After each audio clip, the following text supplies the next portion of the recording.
అందరికీ నమస్కారం అండి. ఈ రోజు వీడియోలో 2024 సంవత్సరంలో మొట్టమొదటి చంద్రగ్రహణం మార్చి 25వ తేదీనైతే రానుందండి. ఈ రోజున గర్భిణీ స్త్రీలు ముఖ్యంగా పాటించవలసిన నియమాలు క్లియర్గా నేను స్టెప్ బై స్టెప్ ఈ వీడియోలో నేను అందిస్తాను. మొట్టమొదటి చంద్రగ్రహణం ఎప్పుడు వచ్చింది, మన భారతదేశంలో కనిపిస్తుందా లేదా, పట్టు విడుపు సమయాలు, ఇంతే కాదండి 2024 సంవత్సరంలో మొత్తం ఎన్ని గ్రహణాలు రానున్నాయి, ఇలా ఈ గ్రహణాలకు సంబంధించిన పూర్తి వివరాలన్నీ మన ఛానల్లో వీడియోస్ అనేటివి అప్లోడ్ చేస్తున్నాను.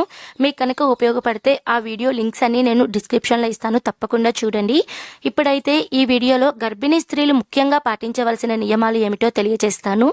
ముందుగా మన భారతదేశంలో ఈ గ్రహణం కనిపిస్తుందా లేదా అన్న విషయానికి వస్తే, మన భారతదేశంలో అయితే ఈ గ్రహణం అయితే కనిపించదండి. నియమాలు అనేటివి కూడా పాటించాల్సిన అవసరం లేదు. కానీ మన పెద్దలు పూర్వీకులు చెప్తున్న దాని ప్రకారం గ్రహణ సమయంలో ప్రకృతిలో అనేక మార్పులు అనేటివి సంభవిస్తూ ఉంటాయండి. ఆ గ్రహణ ప్రభావం అనేది పుట్టే బిడ్డ మీద అలానే ఎవరి మీద పడకుండా ఉండేందుకు తేలికపాటి నియమాలు అనేటివి పాటిస్తే వారికి వారి పుట్టబోయే బిడ్డకు మంచి అనేది ఒక నమ్మకం అనేది ఉంటుందండి. కాబట్టి ఇండియాలో ఉండే ప్రజలు నియమాలైతే పాటించాల్సిన అవసరం మీకు నియమాలు పాటించాలి, ఈ వీడియో ఉపయోగపడుతుంది అంటేనే ఈ వీడియో చూడండి, లేదా ఈ వీడియోని స్కిప్ చేయండి. ఖచ్చితంగా ఏ దేశాలలో ఈ గ్రహణం ఉంటుందో ఆ దేశ ప్రజలు ఖచ్చితంగా నియమాలు అనేటివి పాటించాలండి. ఈ గ్రహణం ఏ దేశాలలో ఉంటుందో ఆ దేశంలో మన ఇండియన్స్ కనుక ఎవరైనా కనుక ఉంటే, తప్పకుండా ఎవరైనా ప్రెగ్నెంట్తో ఉంటే ఈ నియమాలు అనేటివి పాటించాలండి. ఇప్పుడు గర్భిణీ స్త్రీలు ఎలాంటి నియమాలు పాటించాలో నేను తెలియజేస్తానండి. చంద్రగ్రహణ సమయంలో గర్భిణీ స్త్రీలు అస్సలు బయట తిరగకూడదండి.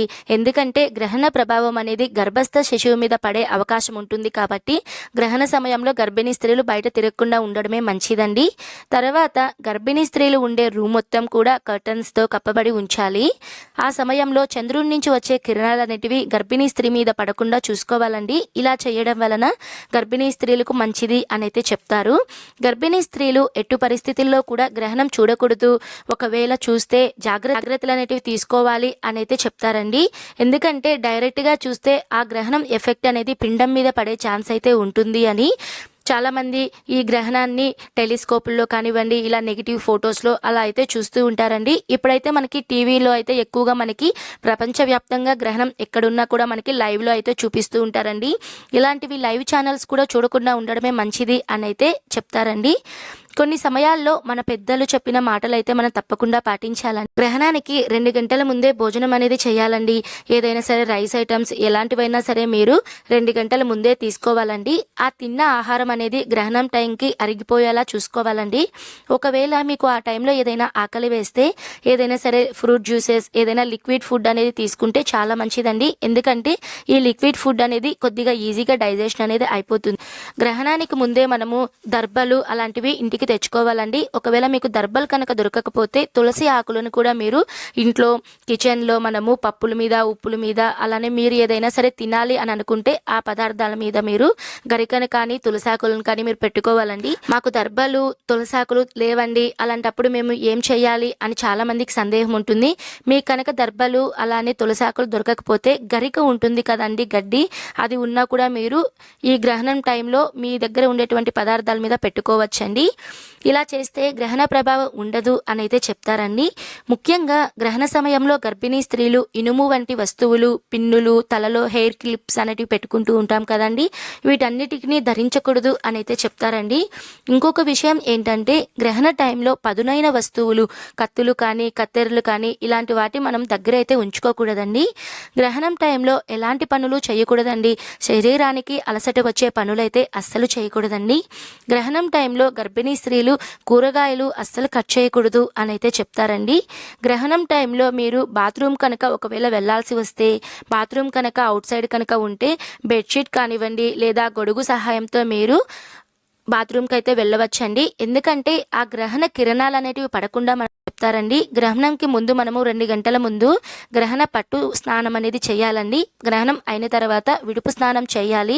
అంతేకాని మధ్యలో మీరు మధ్యలో స్నానం అనేది అస్సలు చేయకూడదండి. అలానే గ్రహణం టైంలో మీరు సైలెంట్గా మీ రూమ్లోనే ఒక ప్లేస్లో అయితే ఉంటే సరిపోతుందండి. ఒకవేళ పనుకోవాలి అని అనిపిస్తే మీరు సైడ్కి కూడా పనుకోవచ్చండి. మీరు ప్రశాంతంగా పనుకొని దైవనామస్మరణ అనేది చేసుకుంటే చాలా మంచిది. గ్రహణం సమయంలో ముఖ్యంగా ప్రతి ఒక్కరూ గుర్తుపెట్టుకోవాల్సిన విషయం ఏంటంటే టీవీ టీవీలు కానీ, ఫోన్స్ కానీ, ల్యాప్టాప్స్ కానీ అస్సలు చూడకూడదండి. ఎందుకంటే మనకి ఇలాంటి వాటిల్లో నుంచి రేడియేషన్ అనేది చాలా అత్యధిక మోతాదులో అయితే మనకి రిలీజ్ అవుతూ ఉంటుందండి. ఈ రేడియేషన్ ప్రభావం అనేది పిండం మీద ఖచ్చితంగా పడే ఛాన్స్ అయితే ఉంటుందండి. కాబట్టి గ్రహణం టైంలో మీరు టీవీలు కానీ, ఫోన్స్ కానీ, ఫోన్ మాట్లాడడము, ల్యాప్టాప్స్ చూడడము ఇలాంటి వాటికి దూరంగా ఉండడమే చాలా మంచిది. గర్భిణీ స్త్రీలు గ్రహణం టైంలో దైవనామస్మరణ చేయడం చాలా మంచిదండి. మనకి ఈ గ్రహణం చంద్రగ్రహణం కాబట్టి చంద్రుడు మనస్సారకుడండి. మనస్సుకు సంబంధించిన ఎటువంటి ప్రాబ్లమ్స్ ఉన్నా సరే మీరు ఈ చంద్రగ్రహణంలో మీరు ఓం చంద్రాయ నమః అని చంద్రదేవుని నామాన్ని స్మరించాలండి. ఒకవేళ మాకు ఈ మంత్రం రాదండి, తెలియదండి అనుకున్న వాళ్ళు శివుని యొక్క మృత్యుంజయ మంత్రాన్ని చదువుకున్నా కూడా మీకు చాలా మంచిదండి. మృత్యుంజయ మంత్రాన్ని మీకు నేను డిస్ప్లేలో చూపిస్తున్నాను. మీకు ఒకవేళ మంత్రం తెలియకపోతే ఈ మంత్రం నేను డిస్ప్లేలో చూపిస్తున్నాను కదండి. ఇదండి మనం ముఖ్యంగా గ్రహణం టైంలో గర్భిణీ స్త్రీలు పాటించవలసిన నియమాలండి. చెప్పాను కదండి, భారతదేశంలో ఉన్న ప్రజలైతే పాటించాల్సిన ఎటువంటి నియమాలు పాటించాల్సిన అవసరం లేదండి. శృతకాల నియమాలు కూడా లేవండి. కానీ మరికొంతమంది పెద్దలు కొద్దిగా నమ్మకంగా ఆచరిస్తారు కాబట్టి ఒకవేళ మీరు పాటించాలి అని అనుకుంటే మీరు తేలికపాటి నియమాలు అయితే పాటించవచ్చండి. ఈ గ్రహణం ఏ దేశాలలో ఉంటుందో వాళ్ళు తప్పకుండా గ్రహణ నియమాలు అయితే పాటించాలండి. ముఖ్యంగా ఏ దేశాలలో ఈ గ్రహణం కనిపిస్తుందో అక్కడ మన భారతీయులు కనుక ఉంటే మన భారతీయులు కొద్దిగా సాంప్రదాయానికి వాటన్నిటికీ ఎక్కువగా ప్రాధాన్యత ఇస్తారు కాబట్టి వాళ్ళు ఖచ్చితంగా నియమాలు పాటించాలి అని అనుకుంటే నేను చెప్పినటువంటి ఈ నియమాలను అయితే పాటించండి. తప్పకుండా మీకు మీ పుట్టబోయే బిడ్డకు చాలా మంచి జరుగుతుంది. ఇదండి ఈ వీడియోలో గ్రహణం టైంలో పాటించవలసిన నియమాలు ప్రతి ఒక్కటి క్లియర్గా తెలియజేశానండి. మీకు ఎటువంటి సందేహం ఉన్నా సరే మీరు కామెంట్ చేయండి. ప్రతి ఒక్కరికి రిప్లై అనేది ఇస్తానండి. ఓకే అండి, నేను మరో మంచి వీడియోతో మీ ముందుంటాను. సర్వే జన సుఖినో భవంతు. స్వస్తి.